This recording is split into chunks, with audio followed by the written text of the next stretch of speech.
السلام علیکم ورحمۃ اللہ وبرکاتہ۔ آج ہم سورہ الممتحنہ شروع کریں گے انشاءاللہ۔ اعوذ باللہ السمیع العلیم من الشیطان الرجیم، بسم اللہ الرحمن الرحیم۔ سورۃ الممتحنہ مدنیہ۔ سورہ ممتحنہ یہ مدنی سورت ہے، نبی صلی اللہ علیہ وسلم پر مدینہ میں نازل ہوئی۔ یہ ترتیب کے لحاظ سے 60 نمبر پر ہے، نازل ہونے کے حساب سے یہ 91 نمبر پر ہے، یعنی نبی صلی اللہ علیہ وسلم کی مدینے کی زندگی کے آخری جو سال تھے ان میں یہ نازل ہوئی ہے۔ اس کی 13 آیات ہیں اور اس کے 2 رکوع ہیں۔ بسم اللہ الرحمن الرحیم۔ یہ سورۃ الممتحنہ، اس کا مطلب ہے امتحان والی سورت، کیونکہ اس میں آگے چل کے کچھ ایسی شرائط آتی ہیں جو مومن مردوں اور عورتوں کو پوری کرنی چاہیے، اور مہاجرات کے امتحان اور ٹیسٹ لینے کا ذکر آتا ہے، جس کی وجہ سے اس کا یہ نام رکھا گیا۔ اس سے پہلے سورہ حشر میں اللہ تعالیٰ نے منافقین کی کفار اور اہل کتاب کے ساتھ دوستی اور اس کے برے انجام کا ذکر کیا، اور مسلمانوں کو منع کیا کہ تم لوگ ان کے ساتھ ان پر یعنی ایک تو بھروسہ نہ کرو اور ان کے ساتھ دوستیاں نہ بناؤ۔ اس سورہ مبارکہ میں اللہ تعالیٰ نے مسلمانوں کو مشرکین کے ساتھ اچھے تعلقات قائم کرنے سے روکا ہے۔ سن 6 ہجری میں جب نبی صلی اللہ علیہ وسلم عمرہ کی غرض سے مکہ روانہ ہوئے اور حدیبیہ کے مقام پر روک دیے گئے، اور وہاں مسلمانوں کے اور کافروں کے درمیان ایک صلح نامہ لکھا گیا، ایک معاہدہ ہوا جسے صلح حدیبیہ کے نام سے یاد کیا جاتا ہے۔ اس کی ایک شرط یہ تھی کہ جو چھوٹے قبائل کفار مکہ کے ساتھ ملنا چاہتے ہیں وہ ان کے ساتھ مل جائیں، قریش کے ساتھ مل جائیں، اور جو مسلمانوں کے ساتھ نبی صلی اللہ علیہ وسلم کے ساتھ ملنا چاہتے ہیں وہ ان کے ساتھ مل جائیں۔ پھر ایسے ہی ہوا، اور ایسا ہونے کے بعد یعنی اس سارے معاہدے کے مکمل ہونے کے بعد تقریباً ابھی 1.5 سال ہی گزرا تھا کہ ابو بکر نامی جو قبیلہ تھا، یہ مسلمانوں کے حلیف تھے، ان پر بنو خزاعہ نے حملہ کر دیا، اور قریش کے آدمیوں نے اسلحے کے ساتھ جب ان کی مدد کی تو وہ لوگ نبی علیہ السلام کے پاس آئے اور انہوں نے آ کر شکایت کی کہ ہم آپ کے معاہد تھے، آپ کے ہم ساتھی تھے، لیکن ہمارے اوپر اس طرح جو قریش کے حامی ہیں انہوں نے حملہ کیا ہے، اور قریش نے ان کی صراحتاً واضح طور پر ان کی مدد کی ہے۔ چونکہ اس کے یہ ایک صلح تھی دونوں کے درمیان، دونوں فریقین یعنی دونوں فریقوں کے درمیان، تو ان کی یہ صلح توڑنے کی وجہ سے نبی صلی اللہ علیہ وسلم نے بھی ان کو صلح ختم کرنے کا پیغام دے دیا، اور پھر بڑی مخفی انداز میں ایک لشکر کی تیاری شروع کی تاکہ اچانک مکہ کے اوپر قبضہ کر لیا جائے۔ اور اس خاموشی کا اس کی وجہ یہ تھی کہ اگر کفار مکہ کو پتہ چلے گا اور وہ جنگ کی تیاری کریں گے تو خون ریزی ہوگی، چونکہ مکہ حرم ہے اور یہاں خون ریزی نہیں ہونی چاہیے، اس لیے نبی صلی اللہ علیہ وسلم نے اس ساری تیاری کو بالکل راز میں رکھا۔ چند لوگوں کے سوا کسی کو نہیں معلوم تھا کہ مسلمان کہاں جانے کی تیاری کر رہے ہیں۔ ادھر مدینہ میں حاطب بن ابی بلتہ رضی اللہ تعالیٰ عنہ ایک مہاجر صحابی تھے، یہ بدری تھے، بدر کی جنگ میں یہ شریک ہونے والے تھے۔ مکہ میں ان کے اولاد بھی تھی اور مال اسباب بھی، یعنی گھر بار سارا کچھ ادھر ہی چھوڑ کر یہ اکیلے ہجرت کر کے آ گئے تھے۔ یہ اصلاً قریشی نہیں تھے بلکہ ان کے حلیف تھے۔ تو ان کے ذہن میں ایک بات آئی کہ میں جب مسلمان مکہ کے اوپر حملہ آور ہوں گے تو ظاہر ہے کہ میرے بیوی بچوں کو بھی خطرات ہوں گے، تو میں قریش مکہ کے ساتھ کوئی ایسا معاملہ کروں کہ وہ میری وجہ سے میرے بچوں کی حفاظت کریں، چونکہ وہ یعنی مکہ میں مدینہ کے تھے، اس وقت یہاں مسلمانوں کے ساتھ تھے۔ تو انہوں نے ایک خط لکھا جس میں یہ لکھا کہ یہ حاطب بن ابی بلتہ کی طرف سے ہے، اور میں تم لوگوں کو اطلاع دینا چاہتا ہوں کہ مسلمان مکہ پر حملہ آور ہونے والے ہیں۔ یہ خط انہوں نے ایک عورت کے ہاتھ مکہ کی طرف روانہ کیا، لیکن اللہ تعالیٰ کو یہ منظور نہیں تھا،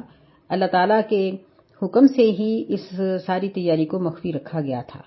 تو جب یہ خط والی عورت روضہ خاک پر پہنچی تو اللہ تعالیٰ نے جبریل علیہ السلام کو روانہ کیا اور وہ جلدی سے نبی علیہ السلام کے پاس آئے اور کہنے لگے کہ روضہ خاف یہ ایک جگہ ہے کہ اس مقام پر ایک عورت جا رہی ہے اور اس کے پاس ایک خط ہے جو مسلمانوں کی مخبری کے لیے لکھا گیا ہے، اسے برآمد کیا جائے۔ نبی صلی اللہ علیہ وسلم نے فوراً 2 صحابی جو تھے ان کو دوڑایا، اور جب یہ لوگ وہاں اس جگہ پر پہنچے تو دیکھا کہ واقعی ہی وہ عورت اونٹنی پر سوار ہے اور وہ وہاں سفر کر رہی ہے، جا رہی ہے۔ انہوں نے جا کر اس کو روک لیا اور کہا کہ وہ خط دے دو جو تمہارے پاس ہے۔ اس نے انکار کیا۔ وہ کہنے لگے کہ یہ خط کی جو اطلاع ہے نا، یہ کسی انسان کی دی ہوئی نہیں ہے، یہ اللہ تعالیٰ کی دی ہوئی اطلاع ہے، اور یہ خط تمہارے پاس ہے، نکال دو، ورنہ اس کو دھمکی دی۔ تو اس نے خط نکال دیا۔ یہ دونوں صحابہ جو تھے یہ خط لے کر نبی صلی اللہ علیہ وسلم کے پاس پہنچے، تو ان میں ایک تو سیدنا علی رضی اللہ تعالیٰ عنہ تھے اور دوسرے زبیر رضی اللہ تعالیٰ عنہ تھے، تیسرے مقداد رضی اللہ تعالیٰ عنہ تھے۔ یہ 3 تھے۔ یہ صحیح بخاری کی روایت کے مطابق ہے۔ تو جب یہ خط لے کر پہنچے تو سیدنا عمر رضی اللہ تعالیٰ عنہ کہنے لگے کہ آپ مجھے حکم دیجئے میں اس کو قتل کر دوں، یہ منافق ہو گیا۔ نبی علیہ السلام نے ان کو، چونکہ وہ بھی اس مجلس میں موجود تھے، ان کو پوچھا کہ حاطب یہ کیا؟ تو وہ جلدی سے کہنے لگے کہ اللہ کے رسول آپ مجھے قتل کرنے میں یا فیصلہ کرنے میں جلدی نہ کریں، میں منافق بھی نہیں ہوں اور کچھ بھی نہیں ہوں، مسلمانوں کا ہی حامی ہوں، صرف مجھے یہ بچوں کی ہمدردی تھی تو مجھ سے یہ غلطی ہوئی ہے، یہ یعنی میری طرف سے ہی یہ سارا کام ہے۔ تو نبی صلی اللہ علیہ وسلم نے فرمایا کہ ہم ایسے شخص کو کیسے قتل کر سکتے ہیں جس کو اللہ تعالیٰ جنگ بدر میں شرکت کی وجہ سے معافی کا پروانہ دے چکے ہیں۔ بہرحال اس واقعہ سے بہت سی چیزیں ہمیں حاصل ہوتی ہیں کہ دیکھیں کہ اللہ تعالیٰ نہیں چاہتے تھے تو وہ خط نہیں پہنچ سکا، اور نبی صلی اللہ علیہ وسلم کو پہنچنے والی خبریں بالکل 100% سچی ہوتی تھیں، ان میں کسی قسم کی غلطی کا امکان نہیں تھا۔ پھر یہ تھا کہ بدر میں شریک ہونے والوں کو اللہ تعالیٰ معاف کر چکا تھا، تو ان کی اس طرح کی غلطیاں بھی معاف کر دی گئیں، کیونکہ بدر میں جو انہوں نے مارکا لڑا تھا وہ کچھ کم نہیں تھا، اور اللہ تعالیٰ اپنے عہد کو پورا کرنے والا ہے۔ اللہ تعالیٰ نے قرآن مجید میں فرمایا کہ اللہ سے زیادہ اپنے عہد کو پورا کرنے والا کون ہے؟ تو حقیقتاً کوئی بھی نہیں ہے۔ اس طرح کے واقعات ان ساری چیزوں کو ثابت کرتے ہیں، اور بہت سے سبق ہمیں ان واقعات سے حاصل ہوتے ہیں۔ اب ہم سورت کی طرف آتے ہیں۔ بسم اللہ الرحمن الرحیم۔ یا ایھا الذین آمنوا لا تتخذوا عدوی وعدوکم اولیاء تلقون الیہم بالمودہ۔ اے ایمان والو، نہ پکڑو تم میرے دشمن اور اپنے دشمنوں کو دوست، تلقون الیہم بالمودہ، تم ان کی طرف دوستی کا پیغام بھیجتے ہو، وقد کفروا بما جاءکم من الحق، اور تحقیق انہوں نے اس چیز کے ساتھ کفر کیا ہے جو تمہارے پاس حق آیا تھا، یعنی حق کا جو پیغام نبی علیہ السلام لے کر آئے ہیں اس کا وہ کفر کرتے ہیں، انکار کرتے ہیں۔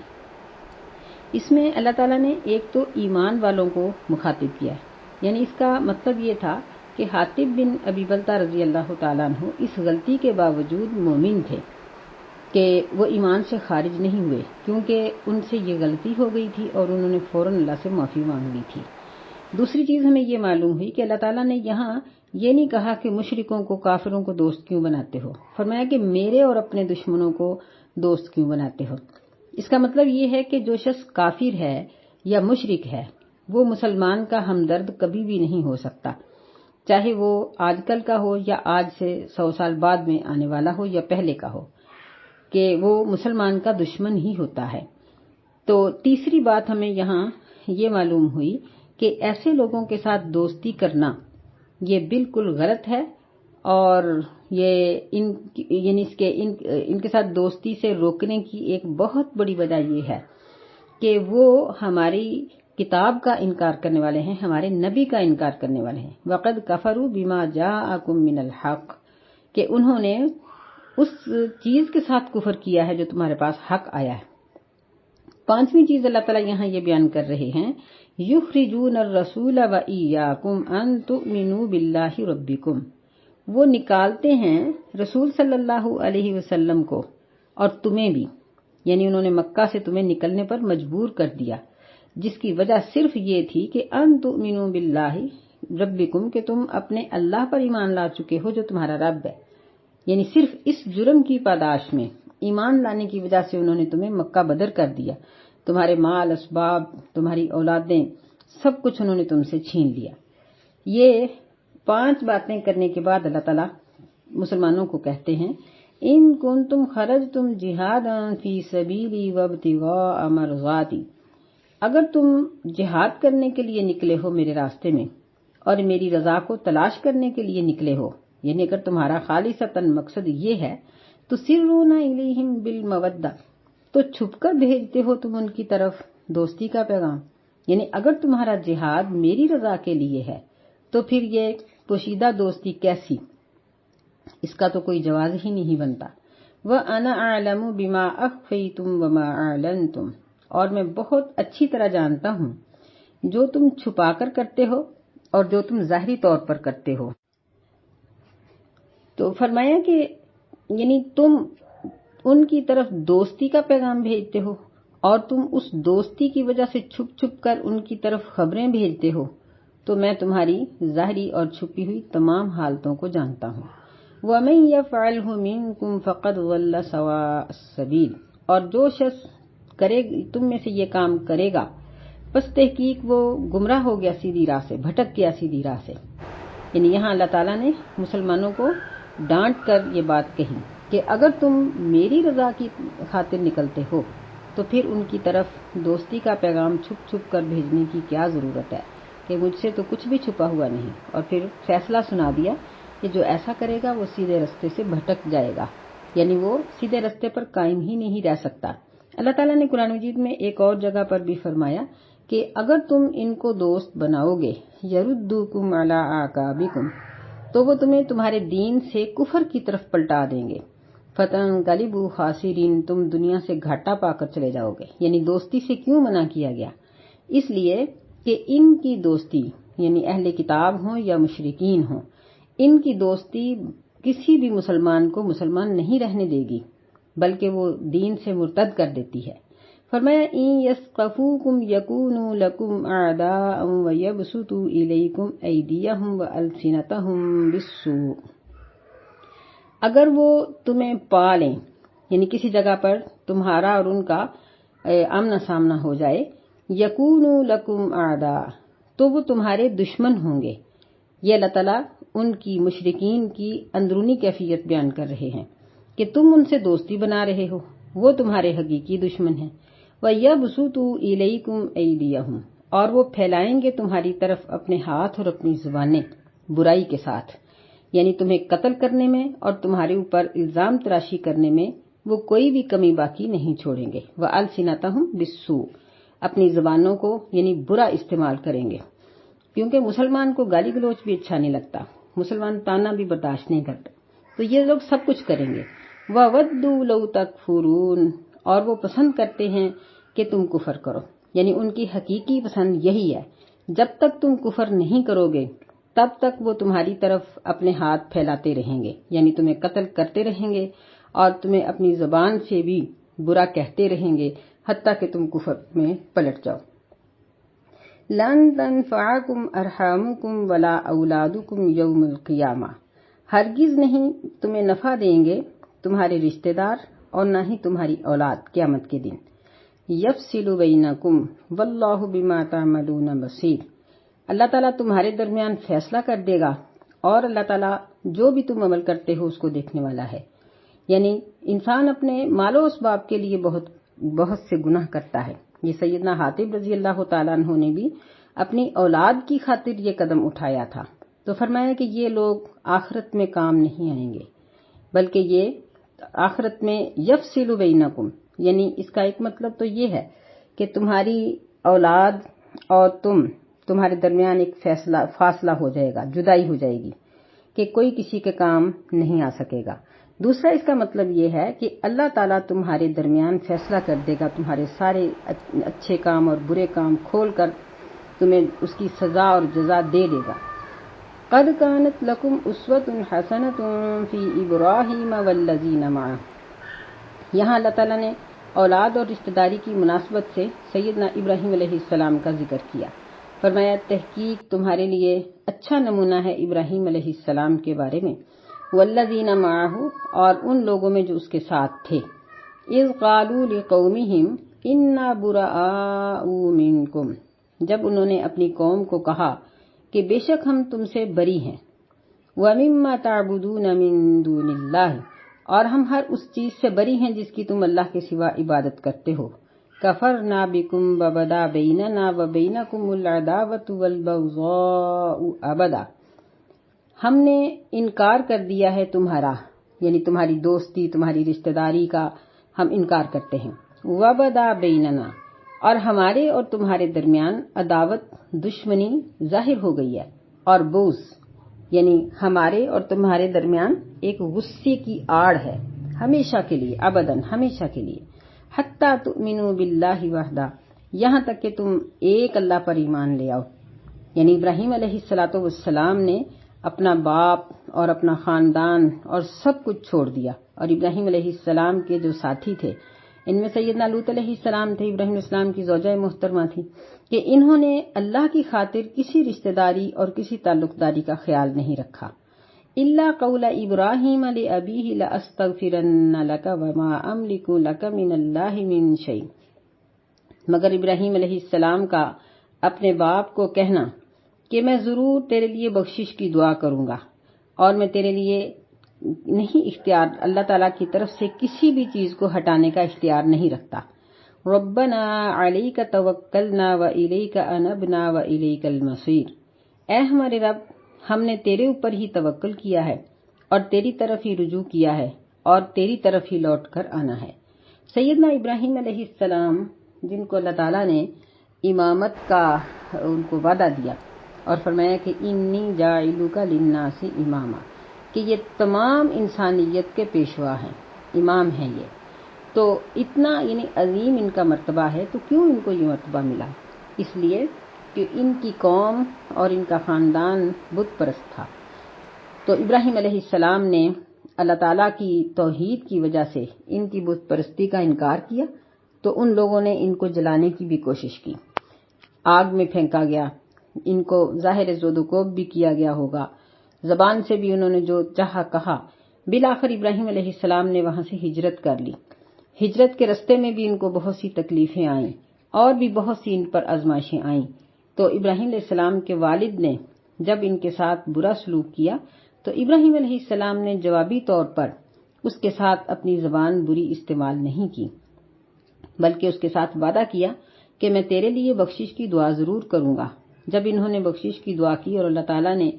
ابراہیم علیہ السلام کے سامنے واضح کیا کہ یہ مشرک ہے، مشرک کے لیے دعا نہیں ہو سکتی، تو ابراہیم علیہ السلام نے اس کے بعد اپنے باپ کے لیے دعا نہیں کی، اور ہمیں یہ بتا دیا گیا کہ اگر ہمارے یعنی ہم کسی مشرک کے لیے دعا نہیں کر سکتے، وہ مشرک جو کلمہ نہیں پڑھتا، اگر کوئی شخص کلمہ بھی پڑھتا ہے لیکن اس کے ساتھ ساتھ وہ واضح قسم کا شرک نہیں کرتا تو اس کے لیے بخشش کی دعا کی جا سکتی ہے زندگی میں، اور اس کو واضح تبلیغ بھی کی جا سکتی ہے، لیکن اس کے مرنے کے بعد اس کے لیے اگر اس کا شرک واضح تھا تو پھر اس کے لیے بخشش کی دعا نہیں ہو سکتی۔ تو فرمایا کہ انہوں نے اللہ پر توکل کیا اور اللہ ہی کی طرف انہوں نے رجوع کیا اور کہنے لگے ربنا لا تجعلنا فتنة للذین کفروا، اے ہمارے رب تو ہمیں نہ فتنہ بنا ان لوگوں کے لیے جو کافر ہیں، واغفر لنا، اے ہمارے رب ہمیں بخش دے، واغفر لنا ربنا انک انت العزیز الحکیم، کہ اے ہمارے رب ہمیں بخش دے، بے شک تو ہی غالب ہے اور بڑی حکمت والا ہے۔ یعنی ابراہیم علیہ السلام نے یہاں یہ دعا کی ہے کہ اے اللہ ہمیں کافروں کے لیے ایک آزمائش گانا بنا دے، یعنی وہ ہمارے اوپر آزمائشیں ہی نہ کرتے رہیں، ہمیں آزماتے ہی نہ رہیں، ہمیں سزائیں ہی نہ دیتے رہیں، بلکہ تو ہمیں بخش دے اور تو غالب ہے اور بڑی حکمت والا ہے۔ یعنی اس دعا سے ہمیں یہ بات معلوم ہوتی ہے کہ ہمیں دین پر چلنے کے ساتھ ساتھ اللہ تعالیٰ پر توکل، رجوع اور اللہ تعالیٰ سے بخشش اور آزمائشوں سے بچنے کی دعا کرتے رہنا چاہیے، اور ہمیں یہ یقین بھی رکھنا چاہیے کہ اللہ ہی غالب ہے اور وہی حکمت والا ہے۔ یعنی یہاں جو واقعہ ہم پیچھے پڑھ آئے ہیں سیدنا حاطب رضی اللہ عنہ کا، اس کی طرف بھی اشارہ ہے کہ بچوں کو بچانے والا اللہ ہے جو غالب بھی ہے، حکمت والا بھی ہے۔ تو اسی پر توکل کرو، کافروں کے اوپر توکل اور ان کو سہارا بنانے کی ضرورت نہیں۔ آگے فرمایا لقد کان لکم فیہم اسوۃ حسنۃ لمن کان یرجو اللہ والیوم الآخر، یقینی بات ہے کہ تمہارے لیے ان میں اسوہ حسنہ ہے، یعنی اچھا نمونہ ہے، ہر اس شخص کے لیے جو امید رکھتا ہے اللہ تعالیٰ کی اور آخرت کے دن کی، یعنی جس شخص کو یہ امید ہے کہ وہ اللہ کے پاس قیامت کے دن اپنے اعمال کا حساب دے گا اور اسے اللہ تعالیٰ کی رحمت کی امید ہے اور وہ اللہ تعالیٰ کی طرف سے ملنے والی سزا پر بھی ایمان رکھتا ہے، تو اس کو ان اشخاص میں، ان شخصیات میں اس کو اچھا نمونہ حاصل کرنا چاہیے، یعنی ان کے لیے یہ شخصیات اچھا نمونہ ہیں، وہ ان کو اپنے لیے نمونہ بنائے اور ان کے رستے پر چلے کہ انہوں نے دین کی خاطر اپنا خاندان اور اپنی سب چیزیں چھوڑ دی تھیں۔ وَمَن يَتَوَلَّ فَإِنَّ اللَّهَ هُوَ الْغَنِيُّ الْحَمِيدُ، اور جو شخص پھر جائے پس بے شک اللہ تعالیٰ غنی ہے، تعریف والا ہے۔ یعنی ان آیات میں اللہ تعالیٰ ہمیں یہ سبق دے رہے ہیں کہ ہم لوگ بعض اوقات اپنے خاندان کی خاطر دین چھوڑ دیتے ہیں، بعض اوقات ہم اپنی اولاد کی خاطر دین چھوڑ دیتے ہیں، بعض اوقات اولاد اپنے والدین کی خاطر دین چھوڑ دیتی ہے۔ تو فرمایا کہ یہ سارے ہی کام غلط ہیں، کسی کی خاطر بھی دین کو مت چھوڑو، بلکہ دین کو تھام لو، باقی سارے معاملات جو ہیں وہ اللہ تعالیٰ درست کر دے گا۔ نبی صلی اللہ علیہ وسلم کی ایک حدیث ہے بڑی بہترین،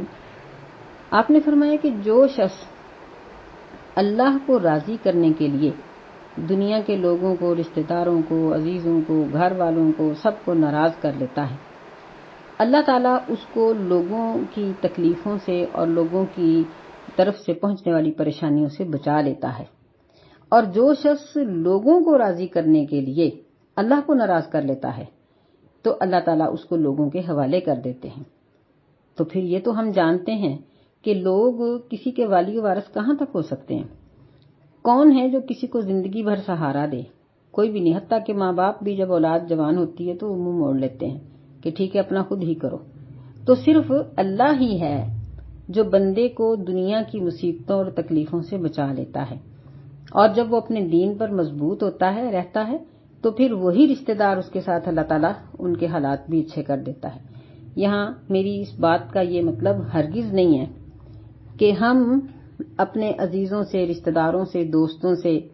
اپنی بہنوں سے، سہیلیوں سے ہم بری کلام کریں،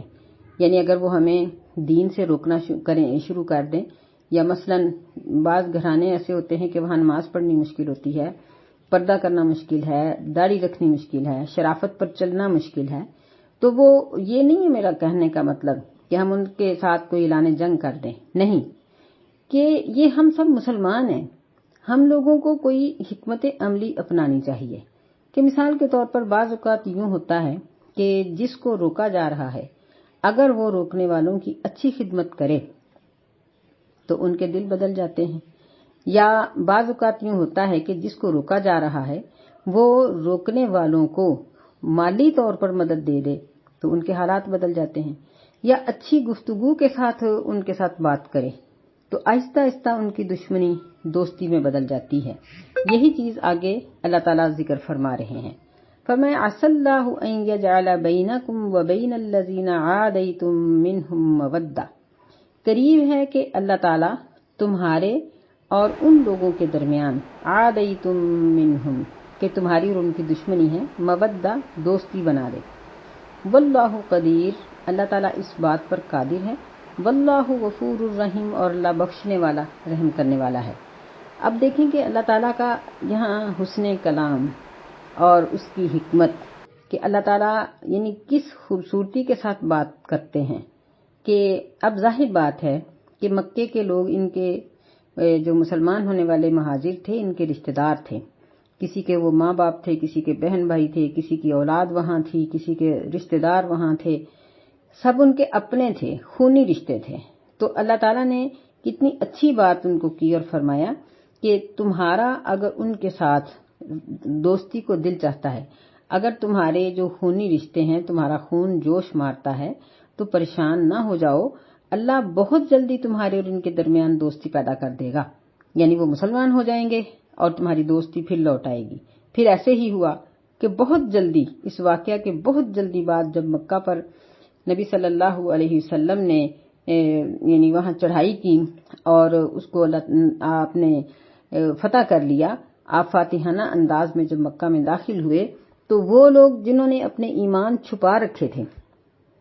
ان کو ظاہری طور پر کلمہ پڑھنے کا موقع ملا، اور جو ڈرپوک قسم کے کافر تھے وہ مسلمان ہو گئے، اور پھر یہ تمام مہاجر مسلمان اور مکے کے نئے مسلمان جو تھے یہ پھر اسی طرح شیر و شکر ہو گئے کہ جس طرح نبی علیہ السلام کے آنے سے پہلے ان کے آپس کے تعلقات تھے، پھر وہ تعلقات لوٹ آئے اور اللہ تعالیٰ کا یہ وعدہ سچا ہو گیا۔ فرمایا واللہ قدیر، اللہ قادر ہے، یعنی اس کی قدرت میں کوئی فرق نہیں، جس چیز کا وہ فیصلہ کر لیتا ہے اس کو کوئی ختم نہیں کر سکتا۔ واللہ غفور الرحیم، کہ اللہ بخشنے والا رحم کرنے والا ہے، یعنی ان کو بھی بخش دے گا اور رحم کرے گا، اور مسلمانوں سے بھی جو غلطیاں ہو گئی ہیں اللہ تعالیٰ ان کو بخش دے گا اور اللہ تعالیٰ ان کے اوپر رحم کرے گا۔ اللہم اغفر لنا ولجمیع المؤمنین والمؤمنات والمسلمین والمسلمات، آمین۔ السلام علیکم ورحمۃ اللہ وبرکاتہ۔